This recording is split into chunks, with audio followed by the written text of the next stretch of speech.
शासन नायक श्री महावीर भगवान की, परम पूज्य आचार्य भगवान गुरुदेव वसुनंदी मुनि राज्य की, परम पूज्य मुनि श्री संयमानंद महाराज जी की, अहिंसा में विश्व धर्म की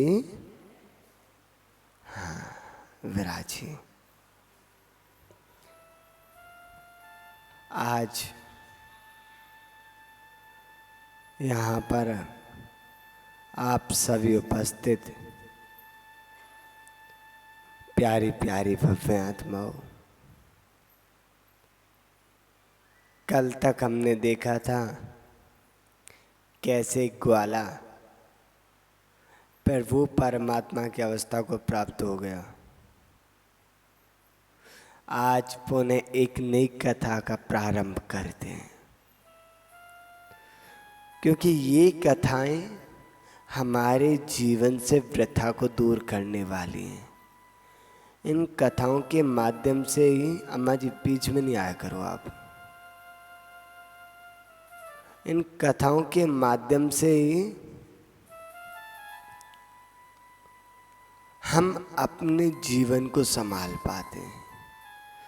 जब भी जीवन में कोई कष्ट आता है, पाप का उदय आता है, कई बार ऐसा लगता है हमारे साथ सब लोग हैं ना, और कभी फील होता है मेरे साथ तो कोई भी नहीं है, मैं तो अकेला हूँ। जब ये कथाएं तुम्हें संभालती हैं कि अरे किसको अकेला बोल रहे हो, तुम आज ही अकेले नहीं हुए, अभी तुमसे कोई बात करने वाला नहीं है तो तुम अपने आप को अकेला मान रहे हो। तुम पहले भी तो अकेले थे ना, आज भी अकेले हो, आगे भी अकेले ही रहोगे। कुछ समय के लिए ये लोग अपने दिखने लगते हैं, लेकिन अपने होते नहीं हैं। महान भाव आज पुनः प्रारंभ कर रहे हैं पाप से परमात्मा तक का सफर। एक पापी जीव कैसे परमात्मा तक का सफर तय करता है, उसकी कथा को हम सभी सुनेंगे। 3 लोक, ऊर्ध्वलोक, मध्यलोक और अधोलोक, और उसी मध्यलोक में जम्बूद्वीप। वह जम्बूद्वीप 1,00,000 योजन प्रमाण वाला, और उस जम्बूद्वीप में भरत, हेमवत आदि 6 क्षेत्र, 7 क्षेत्र और 6 कुलाचल, जिनमें 2 कर्म भूमि ऐसी हैं जो काल के माध्यम से कभी भोग भूमि को प्राप्त होती हैं तो कभी कर्म भूमि को, भरत क्षेत्र और ऐरावत क्षेत्र। लेकिन विदेश क्षेत्र ऐसा क्षेत्र है जो शाश्वत कर्म भूमि है, और इसी जम्बूद्वीप में भोग भूमियां भी हैं। 6 भोग भूमि, उत्तम, मध्यम, जघन्य।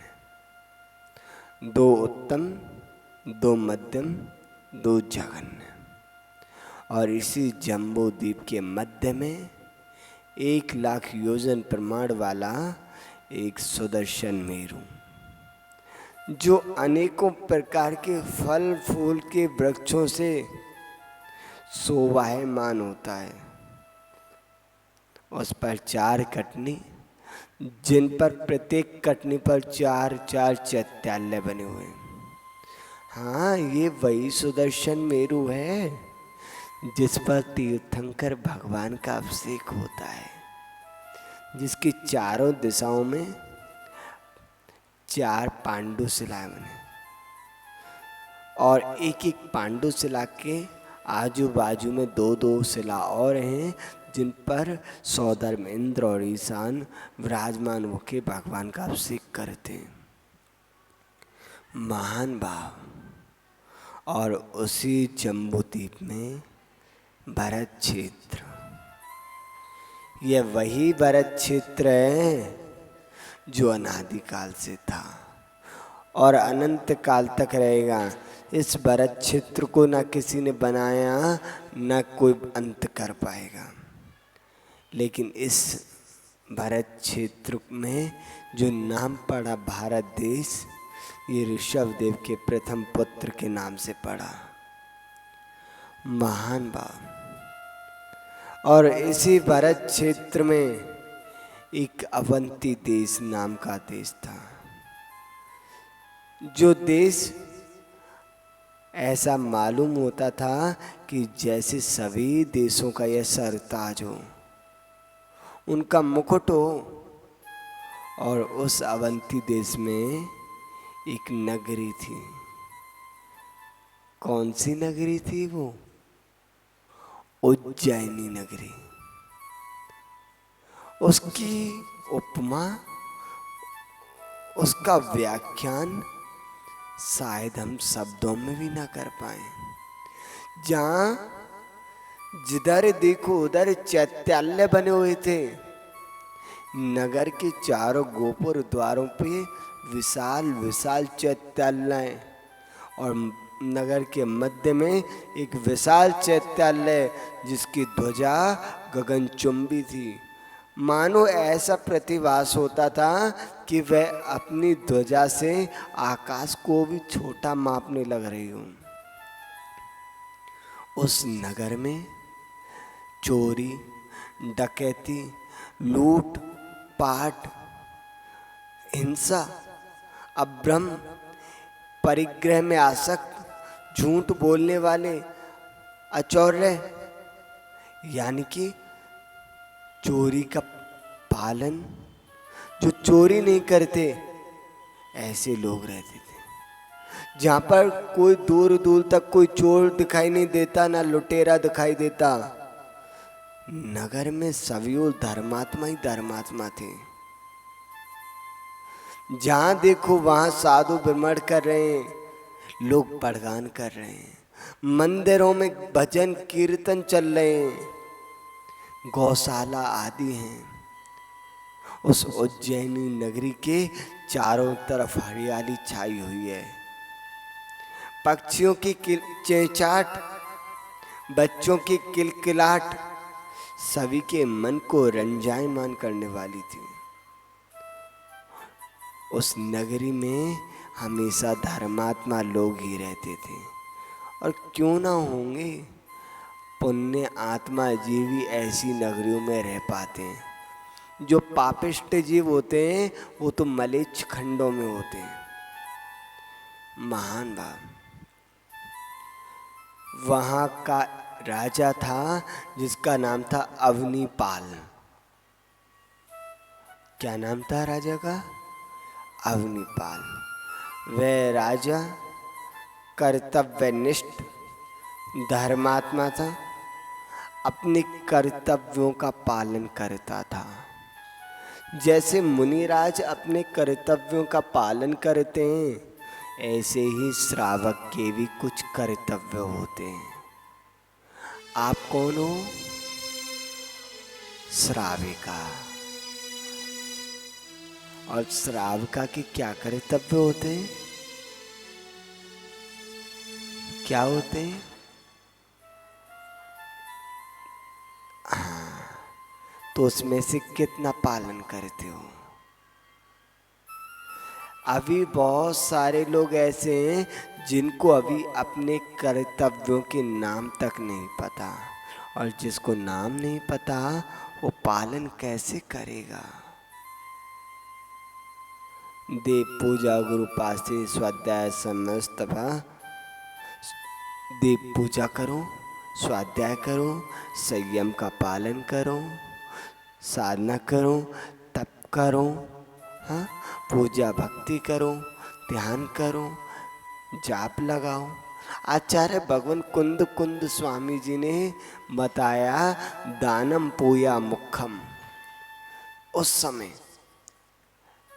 समय कोई आलू नहीं खाता था, उस समय कोई रात में नहीं खाता था, इसलिए उन्होंने क्या बताया, दानम पूया मुखम। समय बीतता गया तो फिर किसी आचार्य ने 4 बताए, फिर समय बीतता गया तो 6 की आवश्यकता पड़ी, फिर समय बीतता गया तो आचार्य भगवान गुरुदेव वसुनंदी मुनि महाराज ने 9 कर्तव्य बता दिए। क्योंकि जैसे जैसे समय बीतता जा रहा है ये मानव, ये श्रावक अपने कर्तव्यों से च्युत होता जा रहा है, अपने अस्तित्व को भूलता जा रहा है कि मैं कौन हूं और क्या कर रहा हूं। लेकिन वह राजा राज्य करते हुए भी एक साधु की तरह रहता था। इतना बड़ा राज्य फिर भी उसमें आसक्त नहीं था। प्रतिदिन जिनेंद्र देव का महामस्तकाभिषेक करता, सुंदर सुंदर द्रव्य से त्रिलोकीनाथ की पूजन करता। जीवन में ध्यान रखना, जैसी द्रव्य तुम 3 लोकनाथ को चढ़ाओगे वैसा ही तुम्हें फल मिलेगा। आप पूजन करते हो तो कैसे द्रव्य चढ़ाते हो, जैसा खाते हो उससे अच्छा चढ़ाओ। जिसको स्वयं तुम खा नहीं सकते उस द्रव्य को चढ़ा रहे हो। महाराज जी क्या करेंगे अच्छी चढ़ा के, वो तो माली ले जाएगा। तो तुम द्रव्य माली के लिए चढ़ा रहे हो या भगवान के लिए चढ़ा रहे हो। तुमने द्रव्य चढ़ा दी, अब चाहे उसे माली ले जाए या कोई और ले जाए, क्या फर्क पड़ता है। महान बाप, तुमने टूटे चावल चढ़ाए तो तुम्हें टूटा फूटा मिलेगा। तुमने चोरी की द्रव्य चढ़ाई तो तुम्हें वैसी गति मिलेगी। तुमने दूसरे की द्रव्य चढ़ाई तुम्हें पुण्य तो मिलेगा। तुम राजमहल में तो उत्पन्न हो जाओगे लेकिन दासी के पुत्र बनोगे, क्योंकि तुमने स्वयं की ना चढ़ाई। महान बात, जैसी क्रियाएं हम करते हैं वैसा फल हमें मिलता है। आपने रत्नों से पूजा की तो रतन मिलेंगे, तुमने जल से पूजा की तो जल मिलेगा, लेकिन भाव उत्कृष्ट होने चाहिए। तुमने रतन भी चढ़ाए लेकिन भाव जगन्य तो कुछ ना मिलेगा।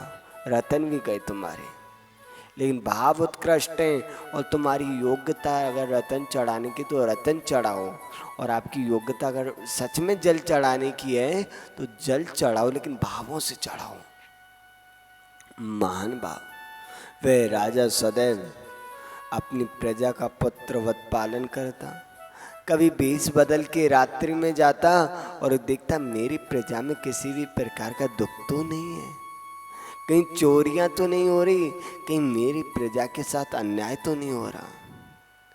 और उसी नगर में एक धनपाल नाम का वैश्य रहता था। वैश्य जानते हो किसे कहते, किसे कहते हैं वैश्य? जो व्यापार करता है। ये जैनिज्म पता नहीं किन लोगों ने अज्ञानता वसात आते हैं, हम जैन हैं, ये जैन नहीं है महाराज, हम जैन नहीं। किसने कहा तुम जैन नहीं हो? ये जैनिज्म किसी की पनौती नहीं है, ये जैनिज्म तो आत्मा का धर्म है। जैनिज्म को क्षत्रियों ने भी पाला, जैनिज्म को ब्राह्मणों ने भी पाला, जैनिज्म को आज वैश्य पाल रहे हैं और जैनिज्म को शूद्र भी पालेंगे। महावीर जी जाते हैं हम तो एक गांव आता है, गांव का नाम स्मृति में नहीं आ रहा। वहाँ पे एक मंदिर है महावीर भगवान का, थोड़ा बस्ती से दूर। और पता है उस मंदिर में कौन जाते? शूद्र। शूद्र जाते हैं, उनकी भी एक मर्यादा है, वो इसमें नहीं आ सकते, इसलिए उन्होंने अलग अपना मंदिर बना लिया। बोले महावीर भगवान तो हमारे हैं, हम मानेंगे।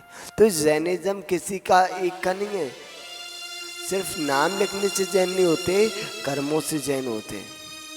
महान बाप। और उस धनपाल सेठ के प्रभावती नाम की रानी थी। वो सदैव अपने पति की आज्ञा का पालन करते थे। ऐसा नहीं कि चट से जवाब दे दे। हाँ, कहा कुछ और तुम बोल जाओ, शांत बैठो, मुझे जो करना मैं करूंगी। हाँ, लेकिन वो अपने पति को अधर्म से जाने से रोकती हुई थी। पत्नी वो होती है जो स्वयं धर्म पे चले और अपने पति और अपने बच्चों को धर्म पे चलाए। रानी चेलना स्वयं जैनिज्म को मानती थी और उसका जो पति राजा श्रेणिक बौद्ध धर्म से प्रभावित था, उसे भी जैन बना दिया। ऐसे नहीं कि पति जैन धर्म को मानता है और आई नहीं ये जैनिज्म छोड़ो या मुझे छोड़ो, बड़ी गड़बड़ हो जाती है। इसलिए रचना ध्यान रखना, अपने पुत्र को या तो दीक्षा दिलवाना, ये तो श्रेष्ठ ही है।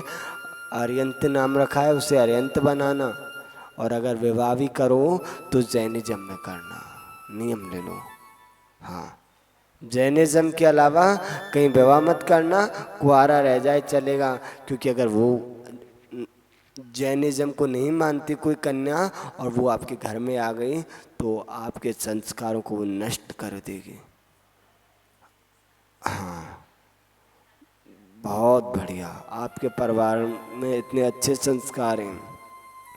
और उन धनपाल और प्रभावती के 7 पुत्र थे।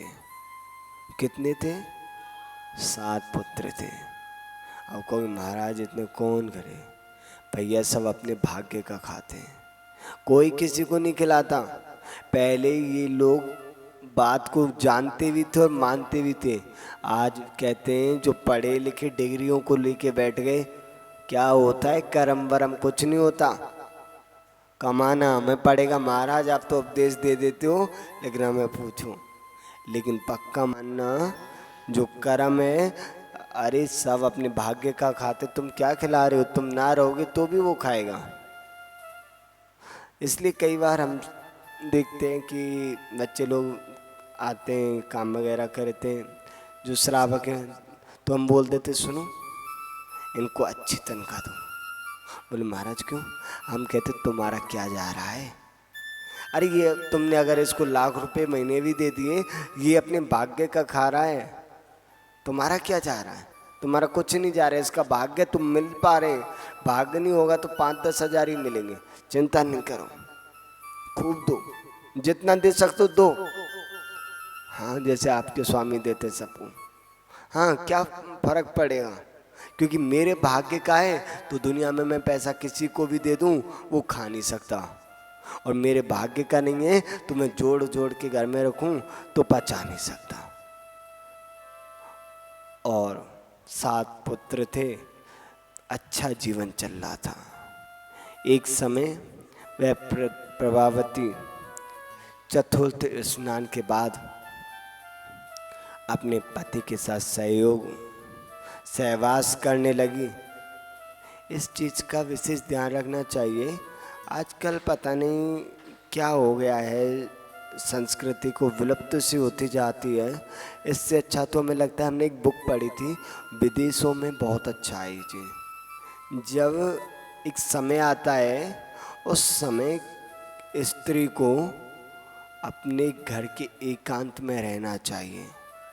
उस समय ना बोलना चाहिए, ना भजन गाने चाहिए, ना नृत्य करना चाहिए, ना बाहर घूमना चाहिए। वो अपना तो गलत कर ही रही है, लेकिन उसके माध्यम से कितने लोगों का बुरा हो रहा है। उस समय डॉक्टर्स कहते हैं उनकी बॉडीज़ के अंदर एक जहर चलता रहता है कंटिन्यू, और वो जिस भी चीज़ को स्पर्श करेंगी उसमें वह जहर का प्रभाव आ जाता है।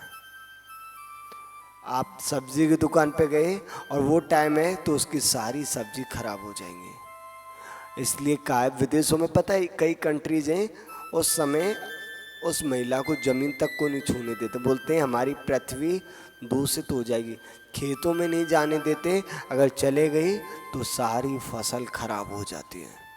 इसलिए इस समय को ध्यान, महाराज वो तो पुराना ज़माना था, हमारे बच्चों की ट्यूशन्स हैं, बच्चों को जॉब करने जाना है, कब तक करें? नहीं, तुम शरीर के साथ खिलवाड़ कर रहे हो, इस चीज़ का विशेष ध्यान रखना। ये विषय ऐसा है, हम बात करें इस पर अच्छा भी नहीं लगेगा, लेकिन आप लोग समझदार हो।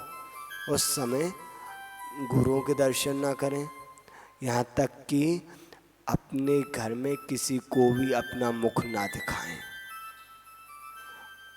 आपका मुख देखना भी उनके जीवन में अशुभ ला सकता है। और वह अपने पति के साथ सहवास किया और उसी रात कुछ स्वप्न आए। अब क्या स्वप्न आए हो, अच्छे आए या बुरे आए, क्योंकि उस रात्रि उसके गर्भ में एक जीव आ गया। सातों पुत्र तो धर्मात्मा थे, वो स्वयं धर्मात्मा थी, उसका पति भी धर्मात्मा था, लेकिन अब ये जो 8वां शिशु कन्या है या पुत्र है पता नहीं। और कहीं ऐसा तो न हो इनकी पूरी पुण्य की जो संपदा है, इनकी मान पद प्रतिष्ठा है, ये बालक कोई वैष्णवी बन जाए। कहीं ऐसा तो नहीं कि कन्या उस कुल को लज्जित कर दे, बदनाम कर दे। कहीं ऐसा तो नहीं ये बालक बड़ा हो के धर्मात्मा भी बन सकता है, चोर भी बन सकता है, लुटेरा भी बन सकता है, पता नहीं। आज हमारे पास इतने ही पृष्ठ आए थे, उनका वाचन हमने किया, क्योंकि पृष्ठ जल्दी आ गए थे और आप लोग आने में लेट हो गए थे। क्योंकि हम लोगों ने जो कहते हैं फिर वो हम करते हैं, क्योंकि मुनि महाराजों की वाणी मिथ्या नहीं होती ना। तो महान भाव कल देखेंगे, अगर समय रहा तो, सब कुछ अनुकूल रहा तो, कि उस प्रभावती के गर्भ में वो जो शिशु आया है पुण्यात्मा है या पापात्मा है, वो कुल का नाम रोशन करेगा या कुल को बदनाम करेगा, वो मुनि राज की सेवा करेगा या मुनि राज का पे उपसर करेगा। तो महान बाब आज बस इतना ही, बाकी कल समय आने पे देखेंगे। जय बोले महावीर भगवान की, परम पूज्य आचार्य भगवान गुरुदेव वसुनंद मुनि राज की।